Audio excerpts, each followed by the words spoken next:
김종배 시선 집중. 여러분 안녕하십니까, 김종배입니다. 마약 투약 혐의로 경찰 조사를 받던 배우 이성균 씨가 사망한 지 한 달도 되지 않았는데 언론이 연예인들의 사생활을 여과 없이 보도해 또다시 논란이 일고 있습니다.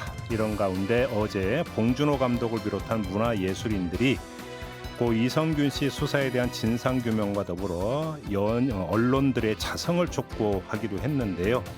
일부에서 이 문제 짚어보고요. 최근 1인 가구의 증가와 함께 경제적 어려움으로 고립된 채 쓸쓸히 죽음을 맞는 무연고자들이 늘고 있습니다. 지방자치단체들이 직접 이들의 마지막 존엄을 위해 공영장례를 치르는 사례들이 이어지고 있다고 하는데요. 2부에서 자세히 이야기 나눠보겠습니다. 1월 13일 토요일 김종배의 시선집중, 광고 듣고 시작합니다.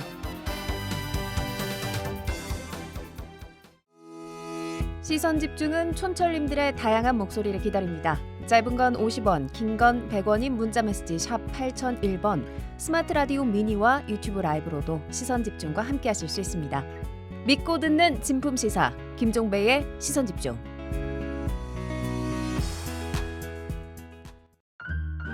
아침을 깨우는 이슈들 같이 들으실래요? 사람 냄새 나는 우리들의 이야기 도닥 토담. 네, 토닥토담 세 분과 함께합니다. 장유미 변호사 모셨고요. 어서 오세요. 네, 안녕하세요. 그리고 MC 장원 모셨습니다. 어서 오세요. 네, 안녕하세요. 그리고 지난주부터 새로 합류한 분이죠.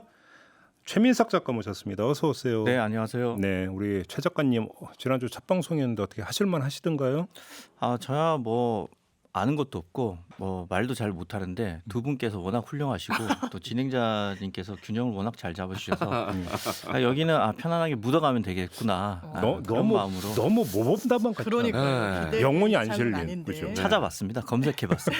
인선 이렇게 진행자가 첫 방송에 대한 소감 물었을 때 모범 답안. 우리 두 패널은 어땠던 것 같습니까? 저는 이야기를 그리고 이 흐름을 풍성하게 만들어 주신다라는 생각이 들었어요. 아무래도 네. 이제 글을 쓰시고 많은 이 책을 읽으시고 하다 보니까 네.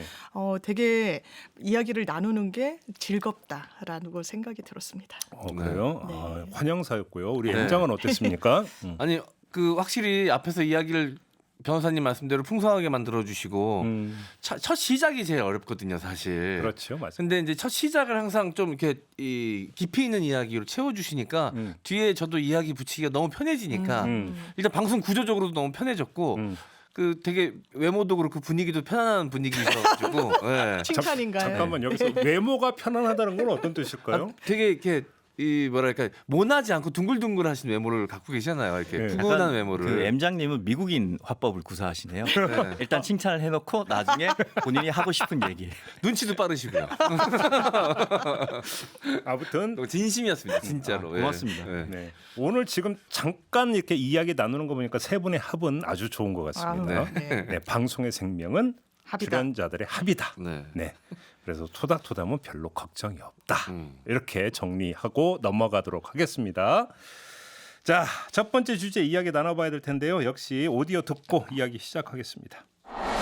왜 이렇게 자꾸 공개가 되고 이런 문제들이 네. 자꾸 빈번하게 일어나는 거죠? 그 대중의 그 호기심을 어떤 방식으로든 충족시켜도 괜찮다라고 대중적으로 생각을 하는 거고 예. 언론 매체 같은 경우에는 우리가 그러한 대중의 호기심 알 권리를 대행한다. 예. 우리는 대중의 알 권리를 대행해서 뭐 연예인의 사생활을 파헤치거나 보도할 권리가 있다.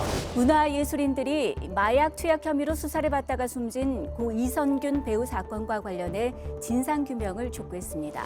지난 2개월여 동안 그에게 가해진 가혹한 인격살인에 대해 우리의 입장을 밝히는 것이 유명을 달리한 동료에 대한 최소한의 도리라 생각하여 이들은 내사단계 보도가 국민 알 권리를 위한 공익적 목적에 해당하냐면서 개인 사생활을 부각해 선정적인 보도를 한 것은 아니냐고 따져 물었습니다. 네. 자, 첫 번째 주제는 연예인의 사생활, 과연 이게 보도거리인가? 한번 이제 이런 질문을 던져보고 싶어서 이제 주제를 골랐는데요. 일단 먼저 이야기를 해야 될 부분이 고 이성균 씨 마약 투약 혐의 수사 관련된 보도. 일단 이거는 완전히 사생활 영역이라고 볼 수 있느냐? 이건 약간은 논란의 소지는 있을 수는 있어요. 그렇습니다. 네, 근데 최근에 나온 예를 들어서 어떤 그 한 연예인의 예를 들어서 뭐 그 사생활 말 그대로 네. 뭐 불륜이냐 아니냐 이런 것까지 보도를 해야 된다고 생각하십니까? 어떻게 생각하십니까? 전혀 동의하지 않습니다. 제가 고 이성균 씨 같은 경우에도 네.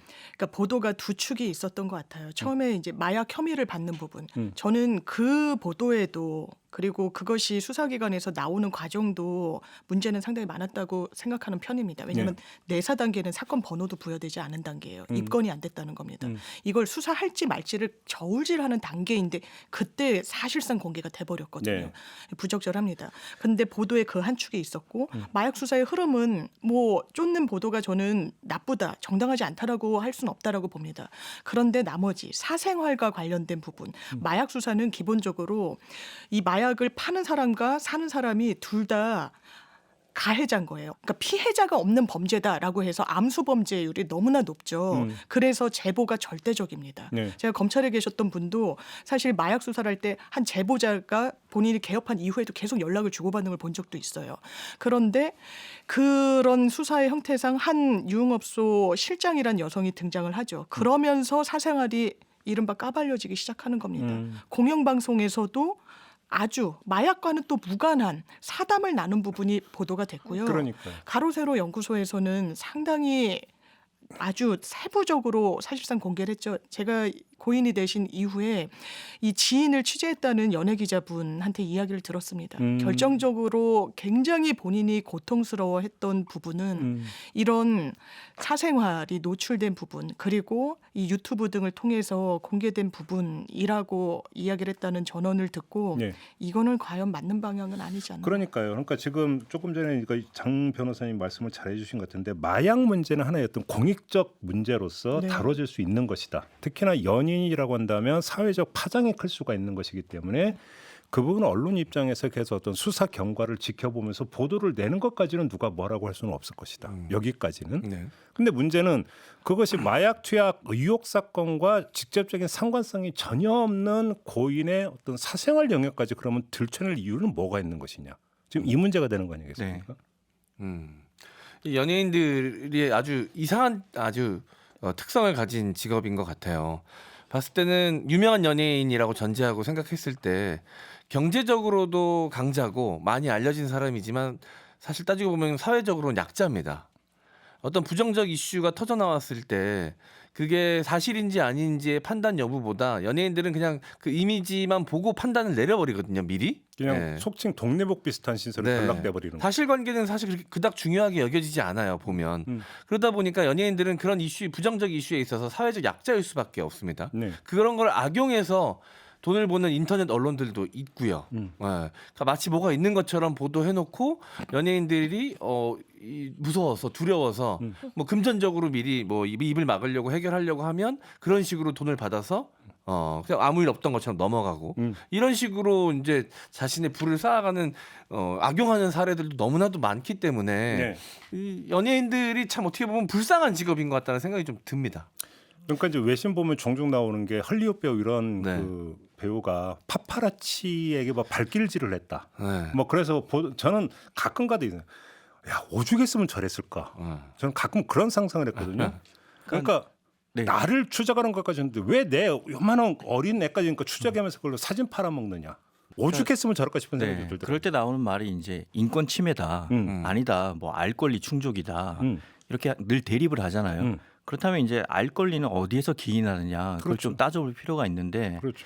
이 알 권리가 제일 처음에 이제 그 기반을 하게 된 거는 그 신라곤으로 유명한 영국 시인 존 밀턴이 아레오파지티카를 쓰면서 이제 나온 거죠. 근데 그 배경은 사실 이제 1643년에 영국 의회에서 출판 허가법을 통과시킵니다.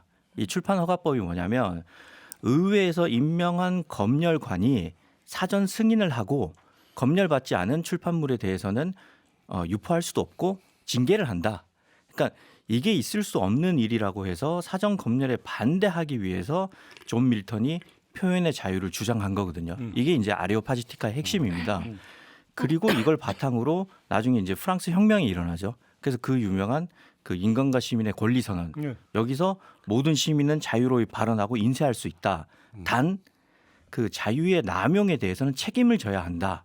라는 게 이제 거기에 명문화되어 있어요. 처음부터 예. 그 있었는데. 이후에 이제 뭐 2년 뒤에 미국이 독립하면서 우리가 아는 그 권리장전 제1조를 통해서 이제 언론의 자유가 보장이 되는 거죠. 근데 이렇게 이제 흘러왔는데 이 맥락을 보면 그 아레오파지티카는 거센 사전 검열에 반대하기 위해서 표현의 자유를 역설한 거고 프랑스의 권리 선언은 자유의 남용에 대해서 책임을 진다고 명시를 하고 있어요. 근데 이제 오랜 시간이 거치면서 우리는 알 권리에만 집중을 하면서 이 맥락 자체로부터 많이 떨어진 거죠. 지금 오늘날 현실은 뭐 사전 검열도 없고 언론 자유의 남용에 대해서도 책임을 지지 않습니다. 물론 명예훼손이 있지만 한국의 명예훼손은 그 사실 처벌 금액이 굉장히 낮거든요. 저 같은 사람이 명예훼손을 당하면 공정가 500 아닙니까? 약간 네, 그렇군요. 500부터 좀 심하면 1,000만 원. 근데 500만 원으로 인해서 무너진 제 인생이 회복이 되지는 않죠. 안 되죠. 예.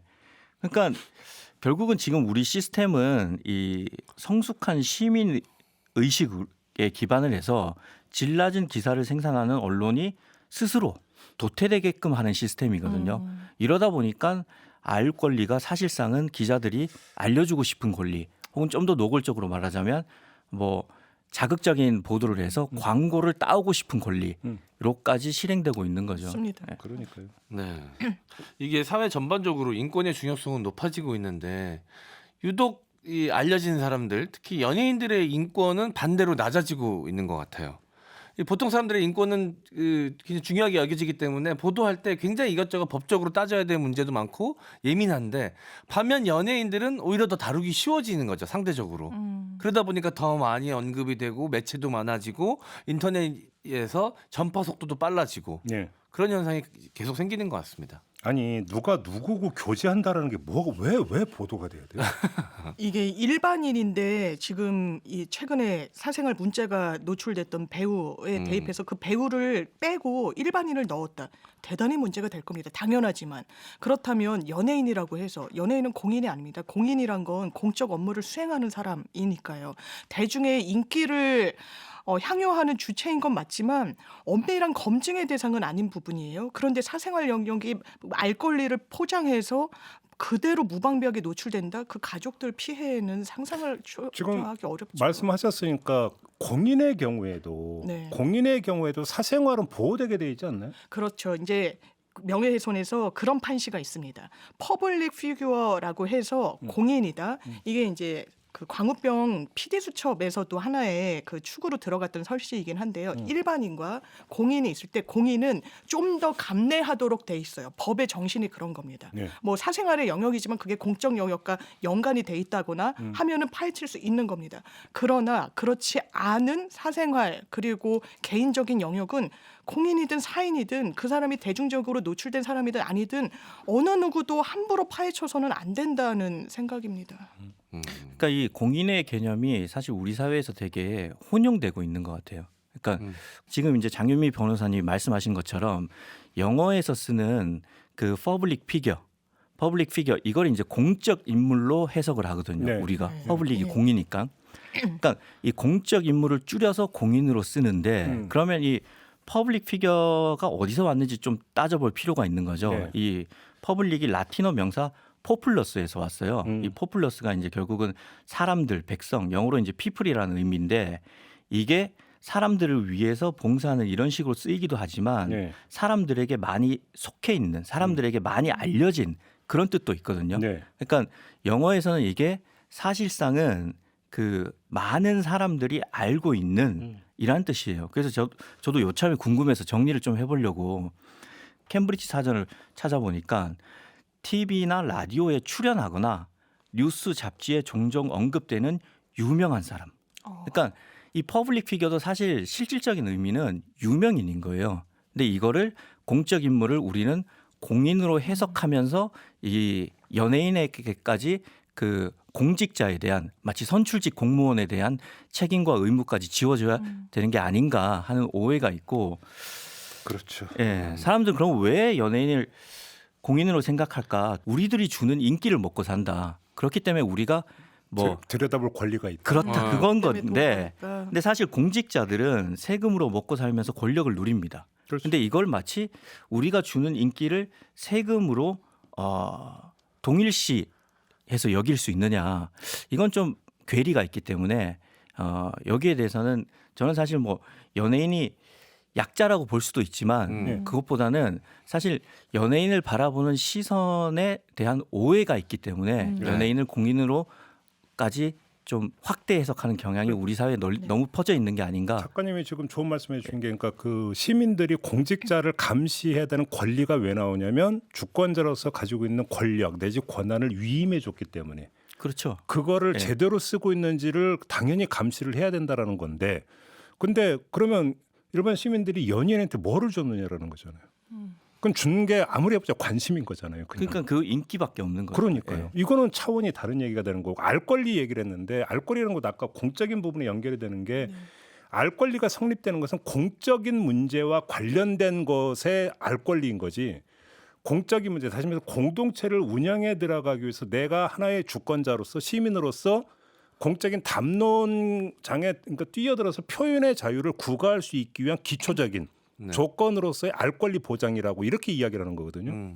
왜냐하면 공적인 사안에 대해서 내가 그걸 알아야 자유롭게 표현의 자유를 구가할 수 있다라고 하는 구조 속에서 알 권리가 나오는 거란 말이에요. 그러니까 국민의 그러니까 알 권리가 행사돼야 되는 대상은 사적인 영역이 아니라 공적인 문제라는 거예요. 그러니까 사실은 그냥 좀 솔직한 제 견해를 말씀드리자면 알 권리로 포장된 호기심이거든요. 그렇죠. 예. 관음증 비슷한 거. 그렇죠. 근데 많은 사람들이 이제 이런 호기심을 가지고 있고 일종의 어뷰징 기사인 거죠. 그러면 이제 광고 단가가 높아지고 클릭 수가 높아지니까 예. 그러다 보니까 자꾸 많은 사람들이 보면서 이 이야기가 많이 퍼지죠. 근데 뭔가 의견을 제시하고 싶잖아요. 그럴 때가 되면 야, 뭐 사적으로 이렇게 많이 누려서 좋겠다 이것보다는 의견을 제시할 때는 심판하고 싶어 하거든요. 그게 이제 점차 그 우세 의견으로 넘어가면서 모든 사람들이 도덕적 재판관이 되는 거죠. 그래서 저는 사실 우리가 이 자연인의 사생활에 대해서 이토록 엄격한 도덕적 잣대를 들이댈수록 우리 사회는 더 숨막히고 더 타인의 시선을 의식하는 사회가 될 거라고 생각을 합니다. 많은 사람들이 하는 얘기 중에 연예인 걱정하는 거 아니다. 이 말씀 하시지 않습니까? 여기엔 여러 가지 의미가 좀 담겨 있는 것 같아요. 그 중에 하나의 감정은 연예인은 노동 대비 고소득자라는 인식이 기본적으로 좀 깔려 있는 것 같습니다. 그러다 보니까 연예인을 대하는 감정에는 양가의 감정이 좀 있는데 굉장히 동경하고 부러워하지만 또 반대로는 굉장히 시기하고 질투하는 감정도 있어요. 나는 이렇게 힘든데도 이렇게 일해봐야 버는 돈은 한계가 있는데 연예인들은 그렇지 않다라는 데서 기인하는 감정들이 좀 있는데 그래서 이제 소위 유명세라는 말을 쓰지 않습니까? 그렇죠. 그럼 유명세의 세자가 세금의 세자하고 같지 않습니까? 한자어가 그러니까 유명한 것에 따르는 세금이다. 당연히 쟤네들은 돈 많이 버니까 세금도 많이 내야 되는 거 아니야? 뭐 이런 식으로 단순 계산해서 그런 관심에 대해서도 연예인은 감내해야 돼라고 생각을 하지만 많은 연예인들 우리가 사랑했던 수많은 연예인들이 이런 과도한 관심으로 인해서 생명을 잃는 경우도 있었습니다. 그 어떤 사람도 돈을 많이 번다 그래서 목숨을 대신 세금으로 내지 않아요. 네. 근데 저희가 지금 이 자리에서 이런 얘기를 아무리 해봤자 솔직히 말씀을 드려서 근절은 안 될 거다. 그죠? 저도 많이 반성을 했던 게 사실 이 포털에 떠 있는 제목 중에 연예인 이름이 들어가고 뭔가 자극적인 뒷말이 붙어 있으면 손가락이 갑니다. 그러니까요. 그러니까 제가 볼 때 오히려 앞으로 더 심해지면 더 심해졌지 줄지는 않을 것이다. 근데 저는 이것도 한번 이 자리인가에서 얘기했던 것 같은데 차라리 근데 외국 보면 황색 언론과 정론이 구분이 좀 돼 있잖아요. 네. 그죠? 타블로이드가. 그렇죠. 근데 저는 오히려 대한민국이 더 악성이라고 보는 게 이른바 정론을 그러니까 자처하는 언론이 황색 언론 짓을 하고 있는 게 더 문제다. 그런 동의합니다. 네? 이게 더 문제다 사실. 그러니까 결국은 이제 그 시민 의식이 성숙해져서 그런 그 어뷰징 기사가 점차 도외되는 시스템으로 가야 되거든요. 잠깐 축구 얘기를 좀 하자면 그 영국 축구를 좋아하시는 분들은 흔히 그 농담 삼아 믿고 썬지라고 해요. 믿고 고르는 썬지. 그러니까 공신력이 떨어진다는 거죠. 맨날 누구 이적한다 그러는데 썬지에서 맨날 그 얘기를 하는데 공신력이 하나도 없는 거예요. 더 썬지가. 근데 사람들이 이제 반대로 공신력 끝판왕이라고 BBC에서 보도가 뜨면 저 선수 무조건 이적한다 이렇게 생각하거든요. 그래서 사실 사람들은 그 더 썬지를 별로 안 봅니다. 오히려 이제 이런 식으로 추락하는 거죠. 뭐, 차라리 그러니까 그렇게 구획이 정리돼 있으면 네. 오히려 부작용이 덜하죠. 그런 부분에서. 예. 근데 대한민국은 이게 워낙 포털에 대한 의존도가 높다 보니까 뭐 말로는 정론 얘기를 하면서 사실은 하는 짓은 똑같다. 왜 포털에서 어차피 저기 뭐 조회수 올려야 되니까 똑같은 그게 더 문제가 심각한 거죠. 따지고 보면. 알겠습니다. 이 문제는 이렇게 마무리하고요. 잠시 전하는 말씀 듣고 입으로 넘어가겠습니다.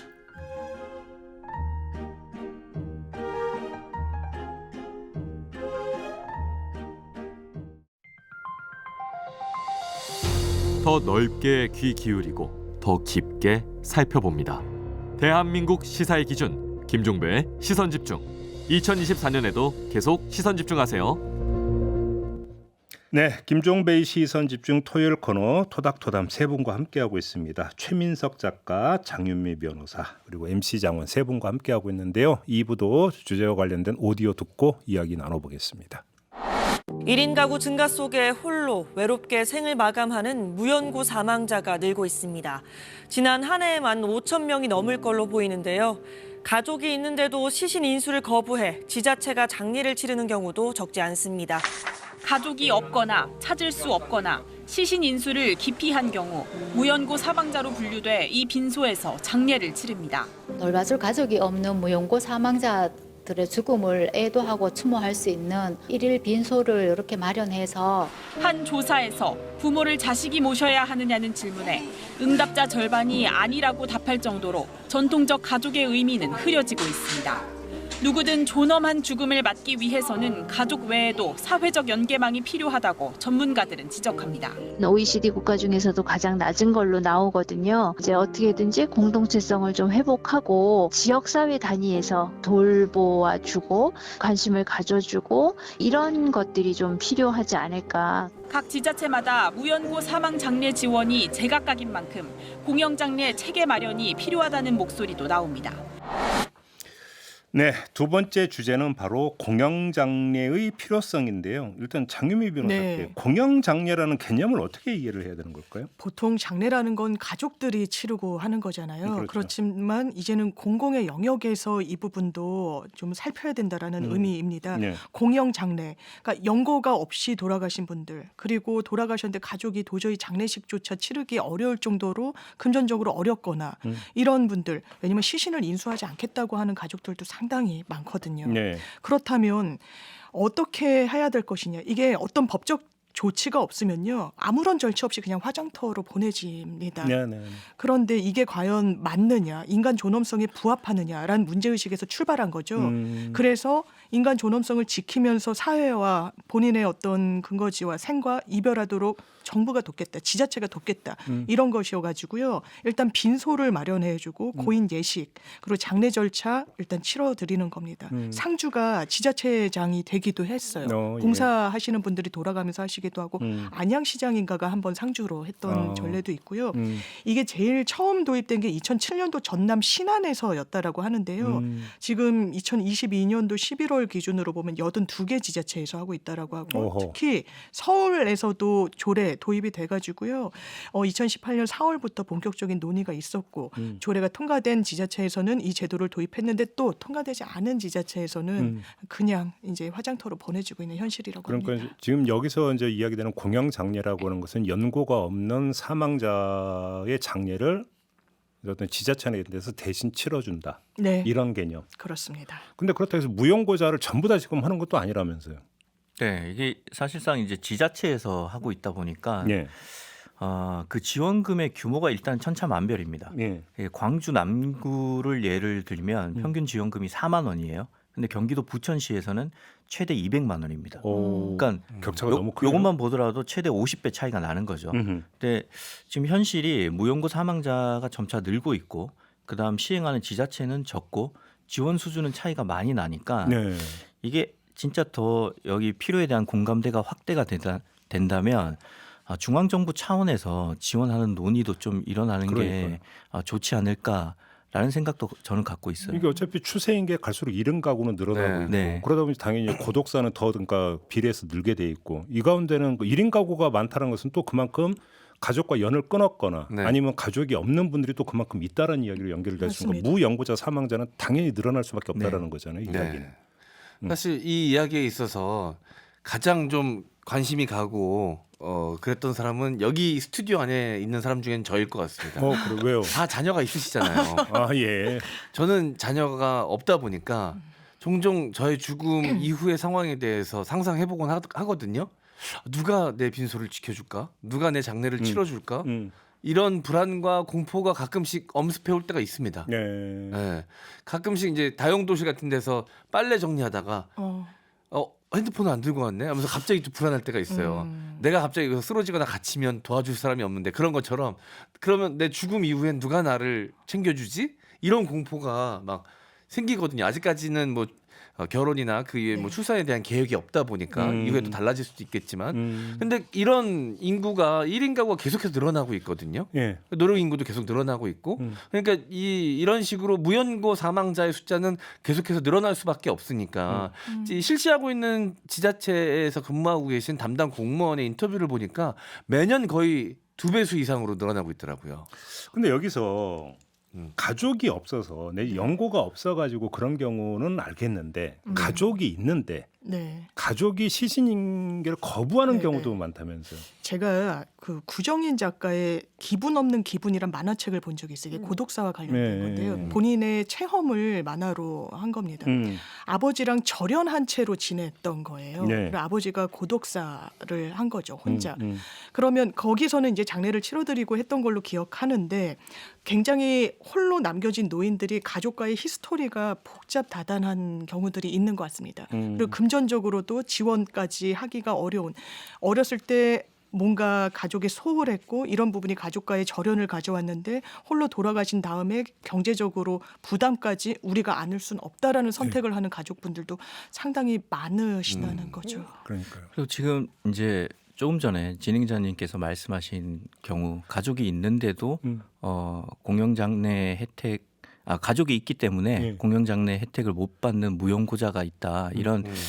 이런 사례가 이제 그 부모가 학대를 해서 숨진 피해 아동의 경우예요. 그러니까 이 경우에는 공영장례 혜택을 못 받는데 일단 대부분의 부모는 이 사건이 밝혀졌으니까 구속된 상태입니다. 부모가 구속돼 있죠. 그렇기 때문에 이제 친권자가 살아 있다는 이유로 무연고 조건이 충족되지 않습니다. 그래서 친족이 장례를 치러야 하는데 친족들은 이렇게 불미스러운 일로 아동이 사망을 했으니까 이게 세상에 알려지는 거를 굉장히 꺼려합니다. 집안의 수치라고 여기는 거죠. 그래서 장례를 치르지 않아요. 그러니까 이런 피해 아동은 살았을 때는 피해를 받고 죽어서는 또 외면을 당하는 거죠. 그래서 이게 또 지금 뭐 다 지자체 담당이잖아요. 다행히 서울시에서는 한 의원이 이런 아동의 장례를 지원하는 법안을 발의했는데 말씀했다시피 이제 지자체에서 하다 보니까 이것도 전국적으로 좀 그 논의할 필요가 있을 것 같고요. 아무튼 우리 사회가 점차 이제 빈익빈 부익부 현상이 가속화되고 있잖아요. 그리고 초고령화 사회로 넘어가고 있잖아요. 그러니까 앞으로 이제 소외받고 고통받는 사람들은 더 많아질 거예요. 그래서 이런 관련 법규를 굉장히 촘촘하게 준비를 해야 될 것 같아요. 네. 실제로 어떤 삶을 살고 있는가에 대해서는 사실 자세하게 들여다보지 않으면 모르잖아요. 그래서 호적 관계상으로 분명 가족들이 존재하는데 실제적으로는 혼자 동떨어져서 살고 있는 인구들이 꽤 많습니다. 뭐 이런저런 사연으로 연 끊는 경우도 많이 이게 이제 있습니다. 상속 문제가 생겼을 경우에도 이런 비슷한 문제들이 생기지 않습니까? 실제로 연이 없는데 상속할 만한 어떤 이 경제적 이득이 있을 때 갑자기 나타나는 가족들 때문에 생기는 문제처럼 이 거의 혼자 산 거나 다름없어서 장례를 치러줄 사람이 없는데 실제 법적으로는 보면 호적 관계로는 가족들이 있어요. 그러면 그 공공 장례를 치를 수가 없는 거거든요. 조건이 충족이 안 되다 보니까. 이런 여러 가지 현실적인 문제들이 좀 있는 것 같습니다. 담당 공무원들을 좀 늘려서 이거 좀 더 디테일하게 바라보는 수밖에 사실 없는 것 같아요. 근데 사실 여기에 이제 깔려 있는 밑그림은 이웃 간의 관계 단절, 가족과의 관계 단절뿐만 아니라 이웃과의 관계 단절이라는 것도 여기서 사실 깔려 있는 거잖아요. 그렇습니다. 근데 일본 같은 경우 보면 공동 주택 단지에 고독사 제로 작전 이런 게 있다는데. 맞아요.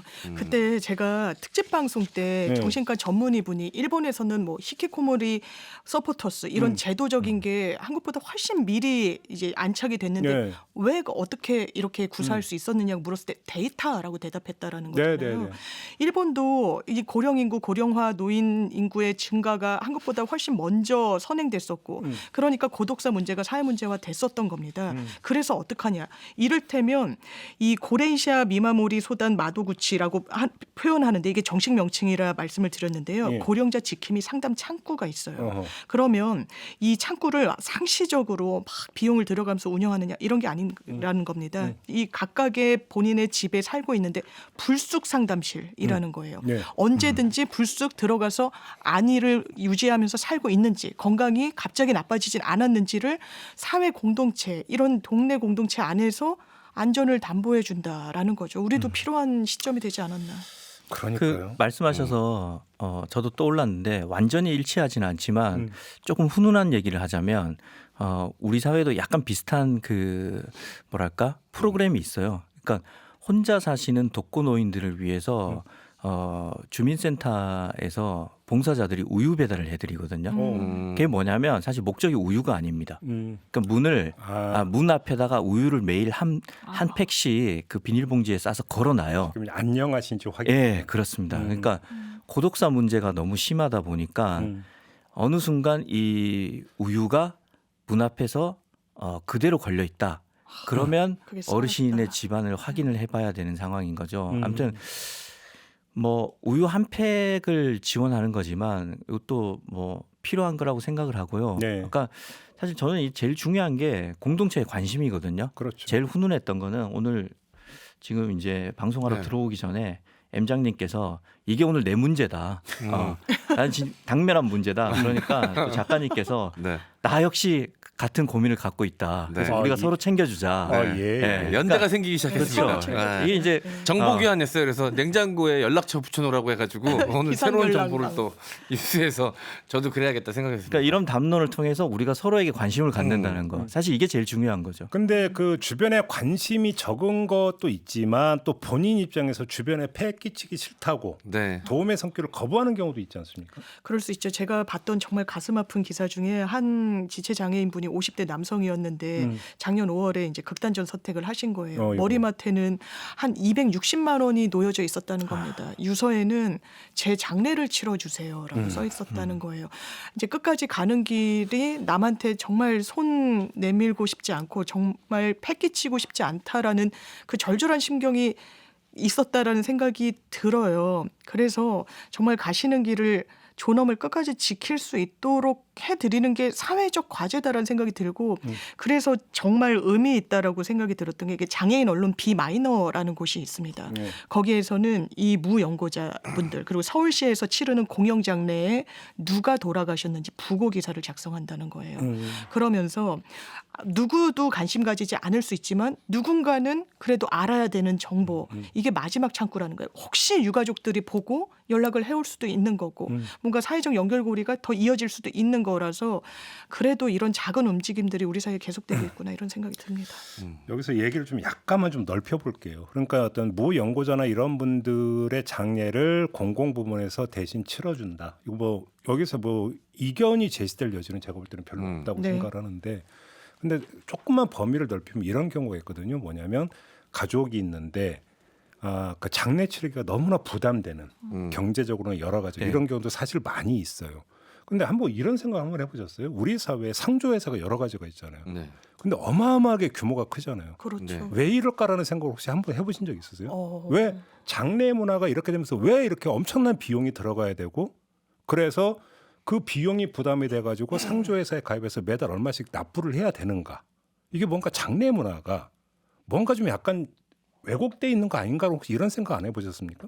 듣다 보니까 그러니까 약간 그 발렌타인데이 같은 그런 느낌도 있는 것 같고요. 왜냐하면 거기에 많은 사업 관계자들이 있잖아요. 그러니까 이거를 장례는 이런 식으로 해야 한다라는 그 인식이 사업자 측면에서 많이 좀 심겨진 면도 있을 것 같고.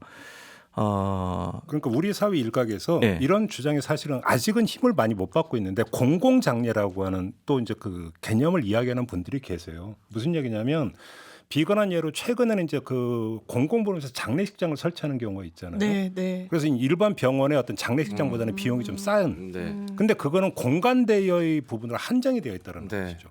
근데 그게 아니라 장례 절차, 그다음에 장례 용품 이런 거 같은 경우는 공공이 훨씬 어떤 그 싼 가격으로 그러니까 장례를 서비스하는 공공 서비스하는 개념이 도입이 돼야 되는 거 아니냐. 제가 조금 전에 이제 상조회사를 예를 들어 상조회사를 욕하기 위해서 지금 말씀을 드린 게 아니라 장례는 당연히 가족이 알아서 민간에서 알아서 해야 되는 문제라는 이 발상이 이제는 조금 바뀔 때가 되지 않았느냐. 그러니까요. 예, 그러면서 이제 예를 들면 게 산후조리라는데 공공 산후조리원이 도입이 되는 거와 마찬가지로 네. 공공 의료가 도입되는 건 왜 공공 장례 이야기는 없느냐. 사실 이 얘기를 하는 목소리가 조금씩 있거든요. 저는 공감이 되는 게 너무 왜 상조회사들이 광고도 굉장히 많이 하고 그렇잖아요. 그렇다면 그런 상품이라고 할 수 있을 테니까 내놓고 미리 준비할 수 있게 하는 데는 수요가 있기 때문인 거예요. 이걸 미리 대비하고자 하는. 왜냐하면 돈이 상당히 많이 들고 제가 전해 들은 이야기인데 한 할머니를 장례를 치르는데 좀 비교적 여유가 있어가지고 엄청 고가의 수의를 이제 했는데 아드님이 미국에서 늦게 와서 우리 엄마 얼굴은 반드시 봐야겠다라고 해서 거의 입관 직전에 봤는데 그 옷이 없었다는 이야기를 들은 적이 있어요. 그러니까 사실상 비용은 지불했는데 네, 그게 확인이 또 안 되잖아요. 이게 어떻게 보면 비즈니스일 수도 있는 거잖아요.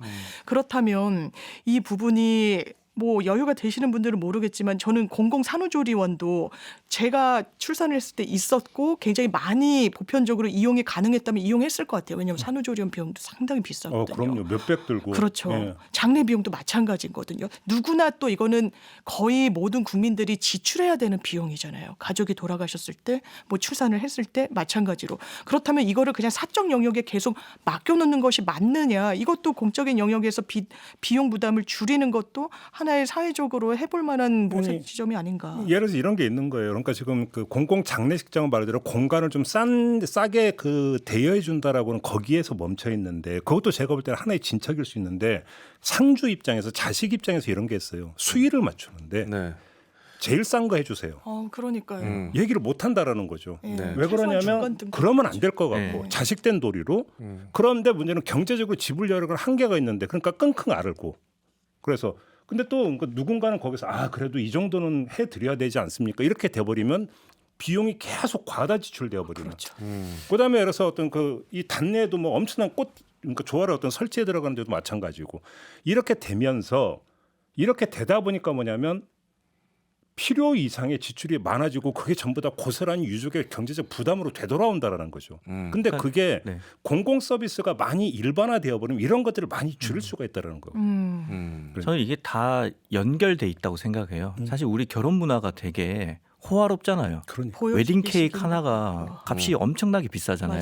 그렇다면서요. 그러니까 사실 이제 인생에서 중요한 게 돌은 우리가 태어났을 때니까 내 의지와는 상관없는 거고 결혼과 장례인데 뭐 흔히 뭐 정승집 자식이 결혼하면 줄을 서도 정승이 죽으면 개도 안 온다라는 말이 있듯이 이게 극명하게 대비가 되면서도 사실 결혼 문화에 영향을 받거든요. 그렇죠. 그러니까 결혼식에 들어가는 모든 것들이 너무 비싸다 보니까 장례식에 들어가는 관이나 수의나 모든 금액들이 사실은 좀 높게 책정된 경향이 있는 거고 그렇죠. 그러다 보니까 유족을 위로함과 동시에 유족을 많이 도와줘야 되기 때문에 그 위로금 조의금도 자꾸 높아지는 거고 많이 연결되어 있는 거죠. 그러다 보니까 쉽게 내가 가까운 누군가가 사망을 했을 경우에 내가 쉽게 선뜻 못 가는 거예요. 내가 경제적으로 지금 부담이 되는 상황이면 그게 계속 마음에 짐이 남고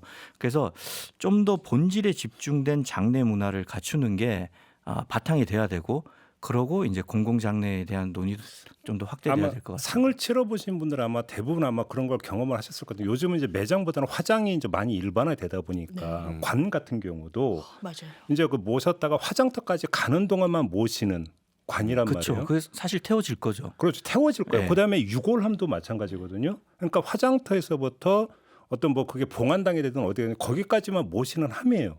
그러니까 말 그대로 잠깐만 쓰고 마는 장례 도구인 거죠. 그런데 거기에서 이게 등급이 이렇게 있습니다라고 얘기를 한단 말이에요. 그럼 유족의 마음이 얼마나 그러니까 저는 그게 왜 그래야 되느냐라는 거죠. 사실은. 여기서 나타나는 장래 문화도 우리가 한번은 전반적으로 검토하고 사회적으로 뭔가 개선점을 좀 찾을 때가 됐다. 이런 생각이 좀 들고 어떤 분 얘기를 들어보니까 지금의 장래 문화의 상당 부분이 일제 강점기 때 일본에서 온 거라고 그러더라고요. 그러니까 예를 들어서 장례식에서 국화를 놓는 거 이런 거 같은 경우도 일본에서 건너온 거라고 하더라고요. 그 사실 그게 생전에 불효한 그 다 제대로 해드리지 못한 그 자식의 마음을 파고드는 거거든요. 그러니까요. 그런 부분에서 어떤 공영 장례라고 하는 개념을 이제 무연고자를 지자체나 이런 데서 대신 장례를 치러드린다. 이건 너무나 진전이고 잘된 것이다라고 이제 당연히 어떤 그렇게 평가하는데 좀 더 범위를 넓혀가지고 사회적으로 우리가 이제 장례 문화를 한번 좀 그 전반적으로 검토를 하고 거기서 공공 부문에서 어떤 장례 서비스를 할 수 있는 것인가 이것도 한번은 좀 이제 수기를 해야 되는 단계에 오지 않았을까 싶은 생각이 좀 들어서 한번 좀 얘기를 꺼내봤습니다. 네. 그러면 또 이제 우리나라 분들 또 그걸로 급을 나눌까봐 걱정이네요. 아 누구는 누구는 공공장례하고 누구는 공공장례했고 누구는 뭐 병원 장례 치르고 뭐 대학병원 장례식장 장례 치르고 이런 식으로 또 계급화될까봐. 그럴 수가 있죠. 근데 그러기 위해서 저는 오히려 공공 부문이 더 확대가 돼야 된다고. 그게 오히려 더 대세가 돼야 되는 거죠. 그렇죠. 대중적으로 돼야 되는데. 대세가 돼야 되는 거죠. 이게 더. 그렇기 때문에 이런 얘기들이 많이 이루어져야 되는 겁니다. 그래서 그러니까. 사람들이 공공장례에 대해서 나쁜 식으로 인식하지 않고 이게 좀 더 본질에 집중한 거구나 라는 인식을 많이 가져야 되는 거죠. 그러니까 옛날에 그 몇십 년 전만 해도 매장이 아직까지 일반화했을 때는 내 부모님을 이제 그 산소를 그쵸, 써서 화장하는 매장을 것도 두고 불효로 인식되던 시절이 공동묘지에 모시는 자식들은 가난한 자식들이나 공동묘지에 모신다 이렇게 맞아요. 생각을 했잖아요. 지금 이거 많이 깨졌잖아요. 그죠? 맞아요. 그렇게 인식은 개선돼 가는 거거든요. 근데 거기서 뭐냐면 공공 부문이 어떤 역할을 적극적으로 할 수 있는가 이거를 좀 이제 따질 때가 됐다. 제가 볼 때. 과거에는 화장하는 것도 되게 불효처럼 인식됐었던 것 같아요. 저 그럼요. 어렸을 때는 그럼요. 아니 어떻게 부모님 시신을 그렇게 바로. 근데 지금은 완전 보편화됐고 거부감도 없고요. 그리고 여러 장례 문화로 뭐 수목장인이 다른 대안들을 또 찾는 분들도 많으니까 예, 논의하면 좋을 것 같네요. 그러니까 결국은 어떤 남은 자들 유족들의 부담을 얼마나 줄어들면서 이게 갈 수 있느냐. 사실은 이것도 우리나라의 장례 문화에서 한 번은 좀 반드시 짚고 넘어가야 되는 그런 성질의 문제인 것 같고 사실은 이것보다는 이제 더 우선되는 것은 조금 전에 이제 저희가 이야기했던 무연고자 사망한 무연고자 부분들은 이제 우리 사회가 어떻게 마지막 가시는 길을 모실 것인가. 그러니까요. 제가 아까 언급했던 책에서 무연고자분들이 바로 발견되지 않잖아요. 되게 한참 뒤에 발견되잖아요. 그럼 시신이 당연히 부패합니다. 그러면 그 청소를 하고 뒷 수습을 하는 게 그냥 일반 청소는 안 되고 거의 시멘트 바닥을 긁어내야 할 정도라고 하더라고요. 그렇더라고 하더라고요. 그러니까 이게 존엄성은 전혀 없는 상태에서 노출이 되는 거잖아요. 발견이 되는 거고. 그런 걸 최소한 사회적으로 막아드리는 게 정말 맞겠다. 이게 내 문제일 수도 있고 내 친지의 문제일 수도 있는 거니까. 그게 이제 노인 고독사를 넘어서 요즘 또 청년 고독사가 많이 늘고 너무 있으니까요. 마음 아픈 일이죠. 그러니까. 그런 점에서 결국은 모든 걸 가족에만 맡기는 그런 시대는 이제 이미 지나가 버렸다. 뭐 그런 이야기가 되는 거 아니겠습니까? 그게 핵심인 것 같습니다. 그렇죠. 이제는 가족에게 맡기는 시대는 지나갔다고 한다면 공공이 어디까지 이 문제를 담당을 할 것인가. 그 이야기가 되는 거고 그거는 좋든 싫든 결국은 더 확장될 수밖에 없다. 이런 이야기로 좀 그러니까 연결이 될 것 같습니다. 어차피 공동체를 운영에 들어가는 데 있어서 하나의 부문이기 때문에 지자체 입장에서도 아마 외면하기는 힘들 거예요. 그러니까요. 82개 지자체가 동참하고 조례까지 만들었다는 건 이게 외면할 수 있는 문제는 아니라는 거예요. 근데 82개면 아직도 우리나라 지자체의 3분의 1밖에 안 되는 거죠. 그렇죠. 아직도 3분의 2는 또 아직은 안 하고 있다는 이야기가 되는 거니까. 그런 점에서 좀 빨리 이게 좀 확산이 됐으면 좋겠다. 이런 소망을 전해드리면서 오늘 이야기는 또 마무리해야 될 것 같습니다. 세 분과 이야기는 여기서 마무리해야 되겠네요. 말씀 잘 들었습니다. 고맙습니다. 감사합니다. 네, 김종배의 시선집중 오늘 준비한 이야기는 여기까지고요. 저는 내일 아침에 다시 인사드리겠습니다. 고맙습니다.